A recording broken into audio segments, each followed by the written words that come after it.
I'm going out back Australia. I'm going out back Australia. See you there.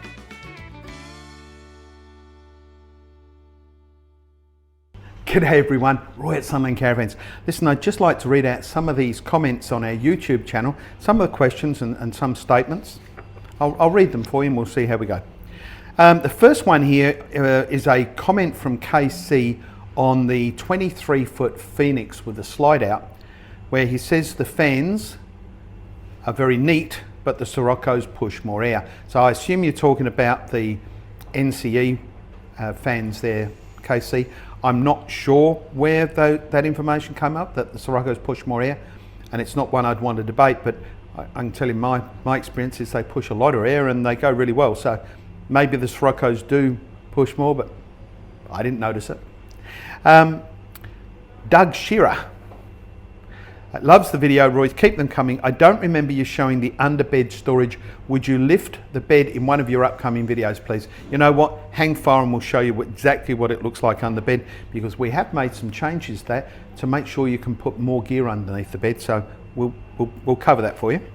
I'm going out back Australia. I'm going out back Australia. See you there.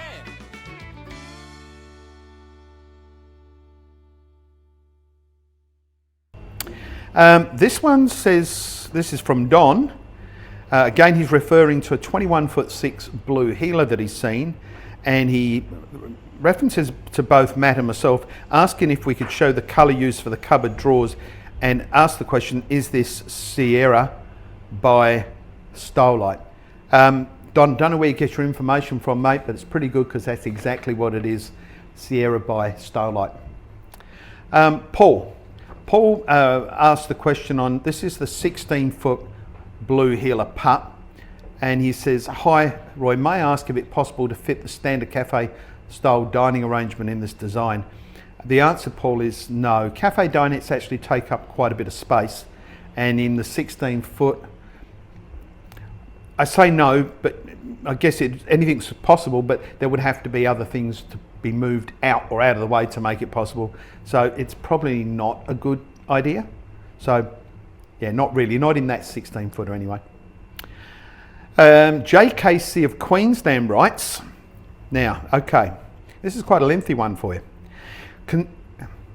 The question is for me to consider offering customers domestic soft start inverter fridges like the Samsung 270 litre and the LG 279 litre.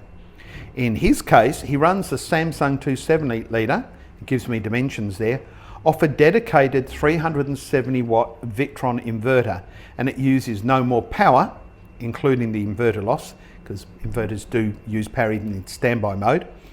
Clearly, JKC understands that. It's not losing any more than the large 12 volt fridges. The Samsungs are $700 versus the $2,000 to $3,000 for the Dometic, Vitrafrigo, Bushmans, etc. Hundreds of vanners out there have been running these inverter fridges for years over all sorts of tracks, so they're as robust as the 12 volts, if not more. Sure, warranty might be an issue, but have you ever tried to claim statutory warranty through whomever after expiry? If the domestic fridge fails, which is extremely rare, it's less than $1/3 of the dollars to replace. They run very quiet, no icing up, auto defrost, have larger capacities, and most importantly hold stable food temperatures even on a 40°C day, and they don't require all the venting the 12 volts do, as they produce very little heat. You know, JKC, you make some really good points there, but the major point is that Australian consumer law makes me responsible for that caravan to be fit for purpose, to install only products that are designed specifically for that purpose, and regardless of what the warranties are or what the manufacturer of the fridges give by way of warranty, and you're right, they give 0 on domestic warranties on products because they're not designed for caravans, I would still be legally responsible for those fridges. So the truth is, consumer law is what's actually standing in the way of being able to do what it is that you're asking, and the fact that we the manufacturers become totally responsible for the products, and that is a bit of an issue. But however, you make some good comments, and I really do wish that one of the manufacturers of these domestic fridges actually would come along and give a warranty for this purpose, and we'd be more than happy then to install them. Yeah, and not only fridges, by the way. I think you'll find there's a big argument for the domestic split air conditioners. Anyway, good point, JKC. Thank you very much for your comments. This one here is Sunland Caravans 23-foot Phoenix with a slide out from Lark Hill. He comments that it takes a few kilos to tow that particular van, and no wonder the customer has a truck. He does also comment that you should always be careful with antennas shading the solar panels and killing 20% plus of the output. Now again, you do need a truck when you get a big heavy caravan like that, no question of that, and I wouldn't recommend anyone try and tow a van of that size using standard utes or Land Cruisers, whatever. So good point. As for killing 20% of the power from the solar panels, I guess under certain conditions, depending upon the type of solar panels, because you've got solar panels that can take shadings from different directions, depending upon how the panels were produced, whether they're singular or whether they're vertical. And I won't get into the technical side of that because, quite frankly, it's probably beyond my pay grade. But yeah, it's a point, watching out for that. He also asked, though, on this next one, so actually this was a question prior to that, 3 weeks ago, he's saying look at that blue sky, and I'm glad you appreciate it because I do like to show off the Queensland blue sky.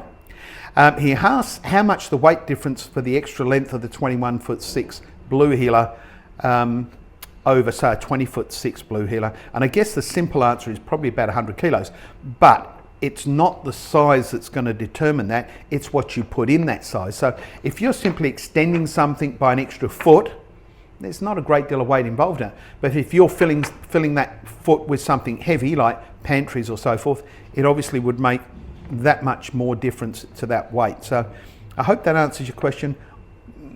Same equipment level, an extra foot, about 100 kilos. KC writes, I do like your product, but some feedback.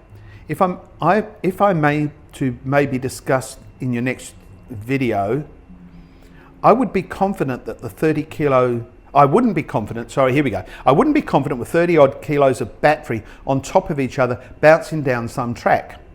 Why not underlocate everything under the dinette and also centralise the weight? Also, how would those rear hatches cope ingress-wise with engulfed by the dust back there when off-road? And why not use a small access hatch for the bottom fridge vent? Keeps the dust out, simpler matter of opening at each stop. Add a small gale stay to keep it open, saves filling with the vent, covers each stop, and increase airflow.